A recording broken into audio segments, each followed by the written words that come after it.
ప్రముఖ సినీ నటి శ్రీమతి సంగీత గారి ప్రారంభించారు. ఐవీఎఫ్ చికిత్సలో 25% భారీ discount, free doctor consultation, free ultrasound scan. 49 అంటే సంతానం, 49 అంటే సంతోషం. నమస్తే, వెల్కమ్ టు అవర్ ఛానల్. నేను సిరి.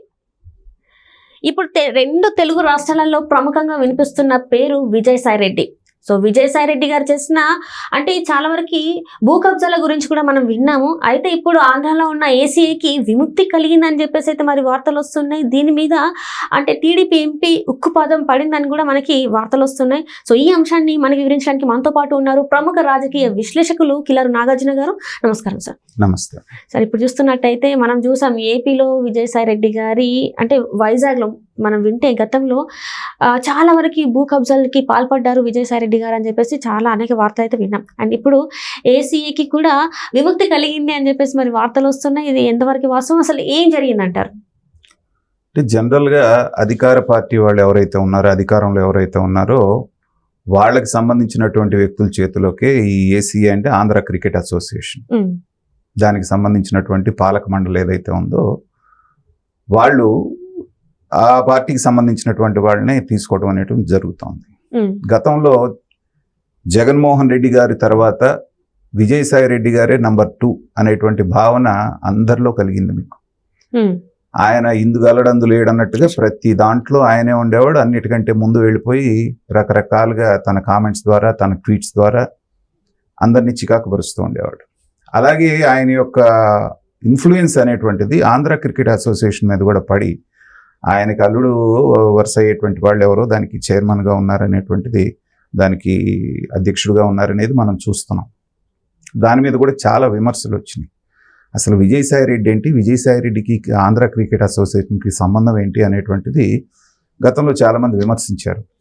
అయితే దురదృష్టవశాత్తు మన దేశంలో ఉన్నటువంటిది ఏంటంటే క్రికెట్ బాగా దాంట్లో ఆడి దాని విషయం తెలిసినోడు కాకుండా రాజకీయ నేతలు అనేటువంటి వాళ్ళు ఈ బోర్డులకు అధ్యక్షులుగా ఉండటం అనేటువంటిది మనం చూస్తున్నాం. సో నేను అనేది ఏంటంటే అది వీళ్ళు వాళ్ళు అనేటువంటిది ఎవరు ఏం లేదు. అధికారంలో ఎవరుంటే వాళ్ళు దాన్ని చేజిక్చుకొని దానికి కావాల్సినటువంటి ఇవన్నీ చేస్తున్నారు. అలాగే ఇప్పుడు అధికారం మారింది కాబట్టి ఇవాళ వీళ్ళకి మెజారిటీ వచ్చింది కాబట్టి ఇవాళ కేశినేని చిన్ని గారు దానికి నాయకత్వం వహించబోతున్నారు అనేటువంటి వార్తలు వస్తూ ఉన్నాయి. ఇప్పుడు మనకు గనక తిరుమల తిరుపతి దేవస్థానం తీసుకుందాం, ఇవన్నీ కూడా నామినేటెడ్ పోస్టులే కదా, దాని చైర్మన్ కానీ బోర్డు మెంబర్స్ కానీ. అంటే దానికి దీనికి కంపారిజన్ లేదు, ఉదాహరణగా చెప్తున్నాను. అలాగే దీంట్లో కూడా ఏంటంటే ఎవరు అధికారంలో ఉంటే వాళ్ళకి సంబంధించినటువంటి వాళ్ళు వెళ్ళటం అనేటువంటిది ఆనవాయితీగా వస్తుంది. విజయసాయి రెడ్డి గారు ఒక్కొక్క దాంట్లో నుంచి సహజంగా జరిగేది ఏంటంటే ఇది వెళ్ళిపోగానే వాళ్ళే రాజీనామాలు చేసేస్తారు జనరల్గా ఇలాంటి వాటికి. సో వీళ్ళు రాజీనామాలు చేసేవాళ్ళు కాదు కాబట్టి వాళ్ళ దాంట్లో మళ్ళీ మిగతా వీళ్ళు మెజారిటీ తెచ్చుకొని వీళ్ళ ప్యానల్ అనేటువంటిది వచ్చేటువంటి అవకాశం ఉంది. అయితే జనరల్గా మనం మాట్లాడుకోవాలి అంటే ఏంటంటే భారతదేశంలో క్రీడలు అనేటువంటివి అభివృద్ధి చెందకపోవడానికి ఇదే కారణం. అంటే దాని మీద పట్టున్న వాళ్ళు రాజకీయ నాయకుల పట్టు ఎప్పుడైతే ఉందో దానికి సంబంధించినటువంటి ఆటగాళ్ళని ఆటగాళ్ళలాగా చూడటం, ఆట తెలిసినటువంటి వ్యక్తులు ఆ పదవుల్లో లేకపోవటం అనేటువంటి దాని మూలనే ప్రతిభ ఉన్నటువంటి వాళ్ళు ఏంటంటే రికమెండేషన్స్ లేకో లేకపోతే డబ్బు లేకో వాళ్ళు లైమ్ లైట్లోకి రాలేకపోతున్నారు. ప్రతిభ తక్కువ ఉన్నప్పటికీ కూడా ఆ క్రికెటర్స్ పిల్లలే మళ్ళీ రావటం, అది వాళ్ళకి సంబంధించినటువంటి వాళ్ళు రికమెండేషన్స్ తోటి రావటం, ప్రతిభ లేకపోయినా వచ్చేసేసి వాళ్ళు పాతుకుపోవటం అనేటువంటిది మనం పలు సందర్భాల్లో చూస్తున్నాం. ఇది ఆటగాళ్ళకి అన్యాయం చేసినట్టే అవుతుంది. సో కానీ మనం చేయగలిగింది ఏం లేదు, వ్యవస్థ అంతా అలాగే ఉంది కాబట్టి ఇవాళ అధికారంలోకి తెలుగుదేశం వాళ్ళు వచ్చారు కాబట్టి వాళ్ళ మనుషులు వస్తున్నారు.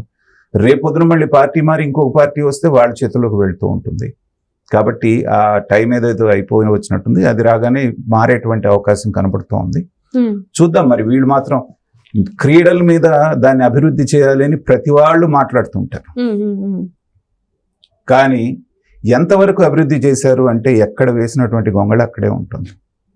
అంటే లాస్ట్ టైం కూడా మనం చూసాము, క్రికెట్ ఎవరైతే ఉన్నారో ఒక క్రికెటర్ వాళ్ళ మీద ఒత్తిడి వస్తుంది, వైసీపీ నుంచి ఒత్తిడి వచ్చిందని చెప్పేసి ఆయన బయటికి రావడం, క్రికెట్ నుంచి ఆయన వైదొలగడం కూడా జరిగింది, చూసాం. ఇప్పుడు అంబటి రాయుడు అనేటువంటి మంచి ప్లేయర్ ఉన్నాడు మనకి. అతనికి ఇక్కడ అక్కడ జరిగినటువంటి అన్యాయాల మూలనే అతను వేరే రాష్ట్రాలకు వెళ్ళి ఆడటం, అతనికి రావాల్సినంత గుర్తింపు రాకపోవటం, ఐపీఎల్ అనేటువంటిది వచ్చిన తర్వాత మాత్రమే అతను వెలుగులోకి రావటం అనేటువంటిది మనం చూసాం. ఇలాగే మనకు తెలిసిన పేర్లు కొన్ని, తెలియని వాళ్ళు ఎంతమంది ప్రతిభ గల వెనకబడిపోతున్నారు అనేటువంటిది మనం చూసినప్పుడు ఏంటంటే బాధ కలుగుతుంది. అక్కడ విజయసాయి రెడ్డి గారు ఉన్నారా నిన్న, లేకపోతే ఇవాళ కేసినేని చిన్ని గారు వచ్చారా అనే దానికంటే కూడా వచ్చిన వాళ్ళు ఎవరైనా సరే ప్రతిభ కలిగినటువంటి ఆటగాళ్ళని ఐడెంటిఫై చేసి వాళ్ళని ఎంతవరకు వెలుగులోకి తీసుకొచ్చి వాళ్ళని ప్రోత్సహిస్తారు అనే దాని మీద ఆధారపడి ఉంటుంది. ఈ వచ్చే వాళ్ళందరూ అలాంటి పనులు చేస్తే బాగుంటుంది అనేటువంటిది మనలాంటి వాళ్ళందరం కోరుకోవాలి. అంటే ఇప్పుడు మీరు అన్నట్టే సార్, ఇప్పుడు ప్రతిభావంతుల్ని తీసుకోవడానికి ఈ రాజకీయ నాయకుల మనస్సు అనేది ఒప్పుకుంటుంది అంటారా? అంటే ఇప్పటివరకు చూస్తే వాళ్ళకి ఒక స్థాయి కావాలి, ఒక అధికారం కావాలి, వాళ్ళన్నీ దాటుకొని ప్రతిభావంతుల్ని, మరి వీళ్ళకి ఏమంటారు, ఆ పట్టు ఉంది, క్రికెట్ మీద ఇంత ఉంది, వాళ్ళని తీసుకొచ్చి కూర్చోబెడదామని చెప్పేసి వాళ్ళు అనుకుంటారంటారా? మరి అనుకోరు కదమ్మా. అందుకే కదా ఈ దౌర్భాగ్యం. నేను అనేది ఏంటంటే, సరే వ్యవస్థలో అలా ఉంది కాబట్టి క్రికెట్తో సంబంధం లేనటువంటి వాళ్ళే అధ్యక్షులుగా వస్తున్నారు, రండి మీరు, పర్వాలేదు. వచ్చిన తర్వాత అయినా మీకు సంబంధించినటువంటి వాళ్ళు, లేకపోతే మీకు ఎవరన్నా రికమెండ్ చేశారు కాబట్టి అనేటువంటిది కాకుండా ప్రతిభ గల వాళ్ళని ప్రోత్సహించండి, సీట్లో మీరే కూర్చోండి. ఎందుకంటే రాజ్యాంగం అలా ఉంది, వ్యవస్థలు అలా ఉన్నాయి, దాన్ని వాళ్ళు మార్చమంటే మార్చే పరిస్థితి లేదు. కాబట్టి అట్లీస్ట్ మీరు కూర్చున్న పదవికి న్యాయం చేయండి. మీరున్నంత కాలంలో ఎంతమందిని ఐడెంటిఫై చేసి ఎంతమందిని లైమ్ లైట్లోకి తీసుకొచ్చారు అనేటువంటిది అది మీకు ఆ పదవికి వన్నె తెస్తుంది. లేకపోతే అందరిలాగానే కూర్చొని మీకు అదొక హోదాలాగా మీరు భావిస్తే ఏంటంటే ఎక్కడ వేసిన గొంగళి అక్కడే ఉంటుంది.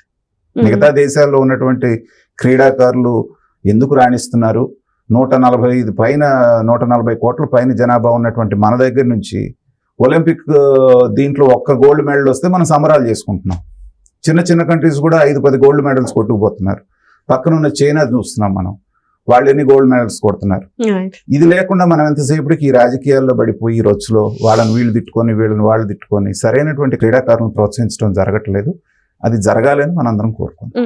అంటే మీరు అన్నట్టే మనకి ఇక్కడ ఒకటి రెండు పథకాలు తప్ప ఎక్కువ లేదు. అది ఎందులో క్రికెట్ అనే కాదు, ఎందులో కూడా రావట్లేదు.